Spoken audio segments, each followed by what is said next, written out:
Now the question where I just want to put a pin there for a moment.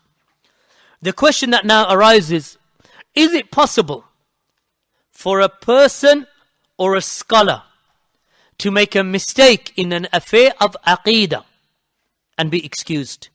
Is it possible? You weren't following me in the text. Except for the one, إِلَّا إِذَا لَمْ يَبْلُغْهُ شَيْءٌ مِّنَ الْوَحِي الْإِلَهِ الْمُنَزِّلِ عَلَى الرُّسُلِ. So who is the one who is excused? The one to whom the wahi did not reach, or the revelation did not reach. Right? For this one, he has an excuse.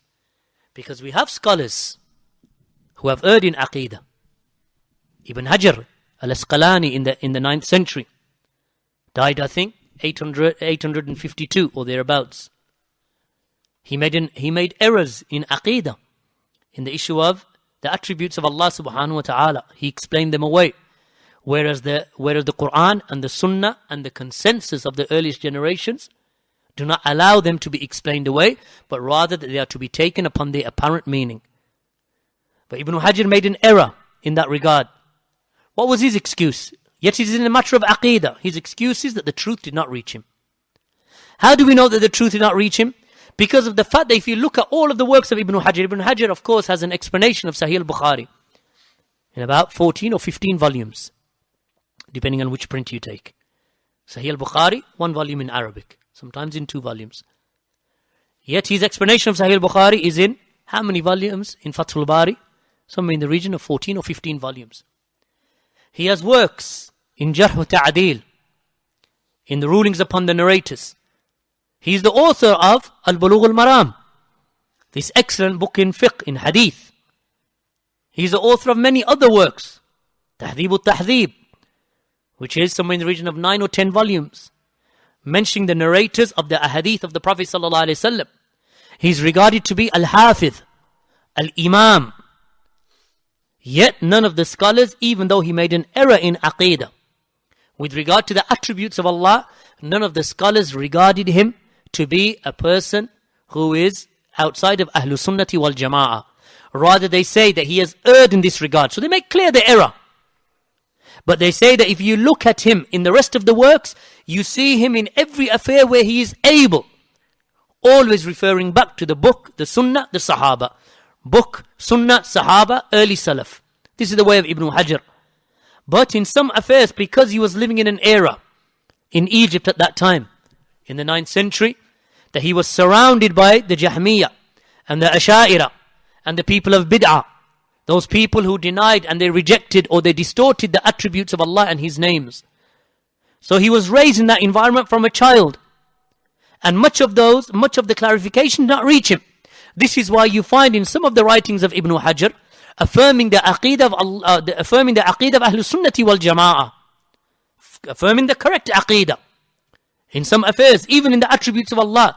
But occasionally you find him slipping and making errors, which shows that he was striving for the truth, but a barrier was put in front of him.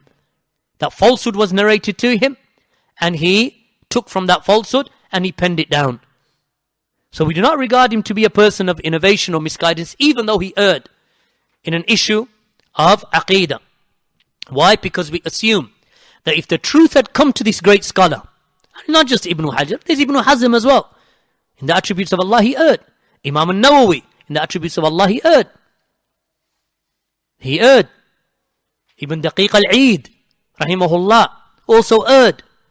Many of the scholars, they erred. Or rather, the word many isn't correct, but there is a body of the scholars that may have erred, especially from the latecomers. As for the early generations, then they were more or less united. The early generations, the Sahaba were definitely united. They did not differ at all in the affairs of Aqidah and Usul and Manhaj. Sahaba did not differ. The Tabi'een, they did not differ. The Atba'u Tabi'een, they did not differ, except that maybe with one or two of them, that they may have been affected by the ideas of the people of Bid'ah. Like for example, Abu Hanifa rahimahullah. The Abu Hanifa, that he got affected by the ideas of the Murji'ah. Not that he sought after the ideas of the Murji'ah, but in the location where he was living in Iraq, that the Murji'ah and the people of Bid'ah were widespread. So he took on the saying of the Murji'ah in one affair. And even though that is an error in Aqidah, we say, as Ibn Taymiyyah said, as Abdul Aziz ibn Baz said, and Sheikh Muhammad bin Salih al-Uthaymin said, and many of the other scholars, they say that he erred in this point of Aqidah, this point of belief, not desiring it, but because of the fact that he was surrounded by the people of deviation. So he took a saying of theirs, and from those sayings was that he said that actions do not affect a person's Iman. The actions do not affect a person's Iman, and that Iman is a fixed entity. It neither increases nor does it decrease. And this is narrated from Abu Hanifa by his students and other than his students. And also you'll find that same saying in the Aqidah of Imām al-Tahawi. This is one of the errors in the Aqidah al-Tahawiyah. This is one of the errors in that Aqidah. But this is nadir, or this is very rare to be found amongst the Salaf. As you find in the sayings of Imam al-Bukhari and Ahmad ibn Hanbal and Malik ibn Anas and other than them from the great Imam Shafi'i and others, that they were united and they affirmed that the Sahaba were united, because you will not find the Sahaba ever differing in Aqidah. Ever differing in Aqidah. So therefore, as it relates to this affair, let us understand it correctly. We do not tolerate errors in Aqidah. So if a person comes with a mistake in a matter of Aqidah, then we rectify him and we correct him. If he persists upon that, then he is regarded to be an innovator outside of the ranks of Ahlus Sunnati wal Jama'ah. He's still a Muslim, because there are many groups who are outside of Ahlus Sunnah, but they are still Muslim. From, for example, Jama'at al-Tabligh, Ikhwan al-Muslimin, and many other sects and groups, that you find them outside. The Asha'ira, for example, that they are not Ahlus Sunnah. They do not follow the Aqidah of the Sahaba radiyallahu anhum, nor the way of the Prophet ﷺ in many of the affairs of Aqidah. But they are still considered to be Muslim. They are still considered to be Muslim. So they are outside of what is called the Da'ira, or the circle of Ahlus Sunnah. Because Ahlus Sunnah are only those individuals who follow the way of the Sahaba radiyallahu anhum in every affair of their life. And if they err in any affair, then they only err in those affairs where the Sahaba themselves may have differed in.